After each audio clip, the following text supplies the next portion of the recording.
정보에 대한 드러커의 초기 견해를 살펴보면 그는 정보를 외부 세계를 이해하는 데 도움을 주지 않는 내부 경영 도구로만 여겼습니다. 그의 책, 경영의 실제에서 드러커는 정보를 관리자의 생산성을 높이는 데 사용해야 한다는 입장을 보입니다.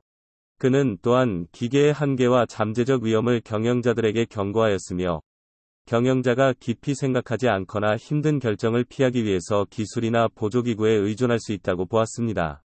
하지만 오랜 기간에 걸쳐 그의 견해는 변하였고, 그는 정보를 외부 세계를 이해하는 데 도움을 주는 중요한 수단으로 사용해야 한다는 생각에 이르게 되었습니다. 드러커는 조직이 경쟁 우위를 얻기 위해서 어떻게 정보를 활용하는가를 기준으로 미래의 새로운 조직을 정의하였고, 새로운 조직에 대한 전후 맥락을 설명하기 위해 기업 발전의 3단계를 설명하였습니다. 1단계는 20세기 초에 발생하였으며, JP 모건과 앤드류 카네기 같은 대가들이 전문 경영자의 길을 열었던 시대로 경영을 독립적 영역으로 만든 단계입니다. 이 단계는 1920년대 들어 현대적 조직이 탄생하면서 시작하였으며 대규모 상하계층에 의한 명령 통제 조직을 구축하였습니다.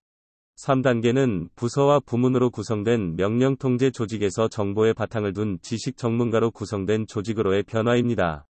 드러커는 실제로 정보 기반 조직을 만드는 일은 우리가 해야 할 일이고, 그것은 미래의 경영 과제라고 말하였습니다. 드러커가 정립한 4차 정보혁명 이론에서 그는 정보혁명을 개념의 혁명이라고 불렀습니다.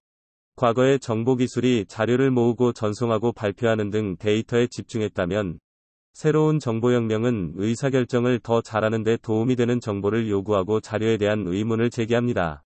즉 정보혁명은 어떤 정보가 제공되어야 하는가를 재정의하며 정보를 생산하는 사람의 직무를 변화시키고 있습니다. 이러한 4차 정보혁명이 탄생한 배경을 살펴보면, 과거의 정보기술은 최고 경영진의 의사결정에 도움을 주지 못했는데, 이는 최고 경영진의 과업 관점에서 볼 때, 정보기술은 정보를 생산하는 대신 자료만을 산출하고, 다른 문제점을 끌어내거나 다른 전략을 생성하지 않기 때문입니다. 또한 낮은 비용 구조가 경쟁 우위를 가져다 준다는 가정에 기반을 두어 현상을 유지하려는 경향을 보였기 때문입니다.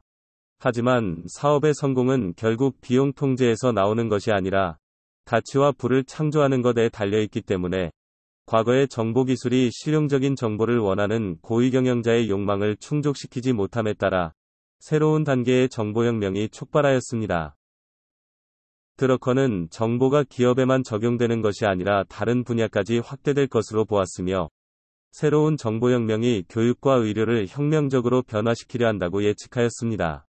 교육 분야에서 기술은 심오한 변화가 예상되고 그러한 변화와 함께 엄청난 구조적 변화가 올 것이라고 말하였습니다. 의료 분야에서도 기술로 인해 건강관리의 정의가 바뀔 것이며, 전통적인 의료 서비스 제공자는 이러한 변화에서 살아남지 못할 것이라고 말하였습니다. 또한 드러커는 기업 환경에서 정보의 역할 변화에 대한 교훈 3가지를 언급하였습니다. 드러커는 많은 사람들이 인터넷이 인쇄매체에 악영향을 끼칠 것이라고 생각하는 것과 달리 인터넷이 인쇄매체를 더 강화시켜줄 것이라 생각했으며, IT 기술이 인쇄매체를 대체하기보다 인쇄산업이 인쇄정보를 유통하는 채널로서 전자기술을 장악해가고 있다고 주장하였습니다. 드러커는 정보혁명을 넘어서라는 제목의 기사에서 정보혁명에 대한 추가적인 통찰력을 제공하였습니다. 우선 그는 인터넷에 대해 정보혁명에 불을 지핀 것은 인터넷이며, 인터넷은 전 분야를 근본적으로 변화시키고 있어 사회와 정치, 사람들이 세상과 자기 자신을 바라보는 방식에 영향을 끼칠 것이라고 말하였습니다. 정보기술에 대해서는 정보기술이 조직 또는 시장을 탈바꿈시킬 것이며, 새롭고 예기치 못한 산업들이 반드시 빠르게 등장할 것이라고 하였습니다. 그는 또한 미래의 조직의 성공을 결정짓는 가장 중요한 요소를 인재라고 말하며, 새로운 지식 기반 산업에서는 그들에게 사회적 인정과 권한을 부여하고, 그들이 추구하는 가치들을 만족시켜 줌으로써 성과를 내게 해야 한다고 말하였습니다.